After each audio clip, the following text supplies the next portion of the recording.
What's going on, everybody? Majin Ball here, coming at you with a brand new deck for Marvel Duel Season 7. This deck took me from the lowest tier of Master straight into Conquer in about 6 hours. I must warn you, if you choose to use this deck, you will be hated, disrespected, and called brain dead. But that comes along with any aggro deck in any card game, so let's jump to it. First thing we're going to go over is the importance of the locked cards in your deck. Red Wing is crucial in keeping your board steadily growing alongside with your opponent's shops. The off chance you don't get a hold of Red Wing early game, you will struggle, but there are other cards in the deck in later shops that can assist you to at least get yourself into top 4. Deathbird is a great early game threat and is a target for your phasing in, which we will go over soon.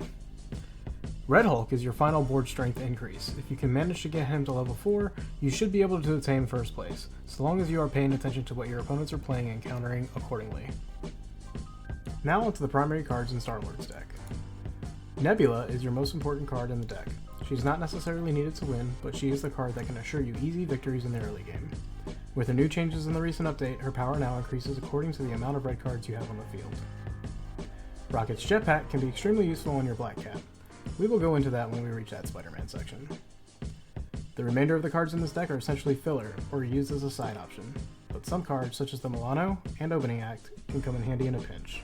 Milano, with the power increase, and Opening Act, with decreasing and destroying items of your opponents, will really be useful when it comes to the late game. Moving on to Iron Man. The importance of this deck relies mostly on his character skills rather than the cards within the deck itself. The only two important cards in this deck are Iron Patriot and Superior Iron Man. Iron Patriot is used only for the chance to obtain a solid 4-drop card that may be outside of the deck selections you have, or within them. And Superior Iron Man is used to increase the power to your already red board. If you can manage to get 4x Iron Patriots, you will be in good hands, especially alongside Iron Man's character skill. Our boy Spidey. Gwen Stacy is solely used to increase your Black Cat's power.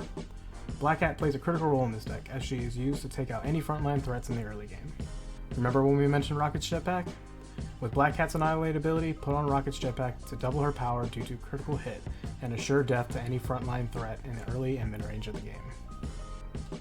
Web Snare is important to disable any decks that may be doing the same tactic, whether Intergalactic, another Shop 2 deck, or Destroyer on Shop 3 deck trying to wipe that board on the first swing.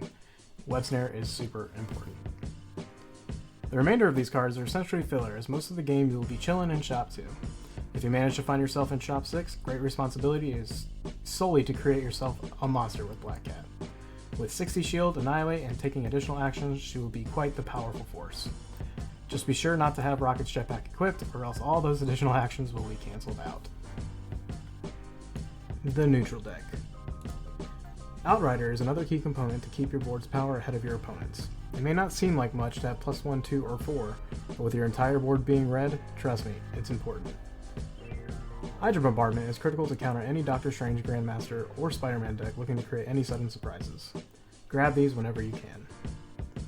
Scarlet Witch is your go-to after you completed your 4-star Black Cat and Nebula.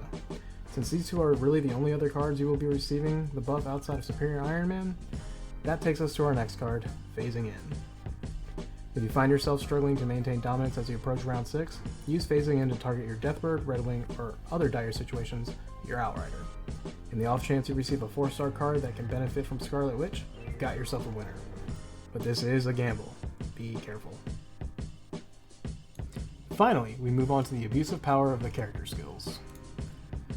Star-Lord's Galactic Charge can really benefit you if you find yourself below 5 health. With +10 to your board each turn, you will find yourself making a swift comeback. Just be sure to play smart with your spells. Iron Man's Firepower Boost is a great way to increase your board's power by 4 each turn for only 2 gems. It's a great asset early game and late game, especially alongside a 4-star Outrider and or Red Hulk. And finally, Spider-Man Hero's Duty. This is the 5th ability obtained from Spider-Man. This is the most powerful option you can pick because of the just 3 gems, you can starburst any cards to 4 stars. This can be abused in multiple ways.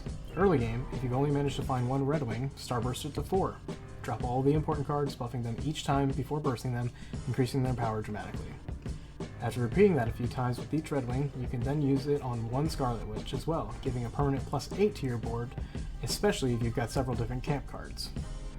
And if you find yourself to be a gambling man like myself, use this ability to starburst any card on the field to a 4-star. Could be any card you pull from the shop. Just be sure to use Urgent Shrink on it and bounce a random 4-star to your hand. You keep that 4-star for the remainder of the game.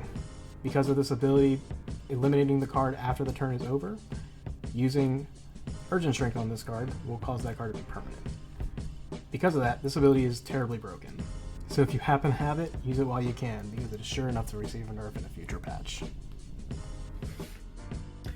Alright guys, that about wraps up the video. It was a short and sweet video, quick breakdown of the deck and what it does. If you guys want to see actual gameplay of how the deck works, please visit my Twitch at twitch.tv/MajinBolt. You can find all the videos there. I did about 3, maybe 4 videos of playing nothing but that deck, and I got to Conqueror with it, and it was about a 6-hour time frame. So it's my most recent videos that you'll see. But yeah, just go ahead and tune in, check it out. Please give a follow, a like, a subscribe if you like the content, and it really helps the channel out to make sure I can keep producing this content for you guys. Thanks so much. Peace.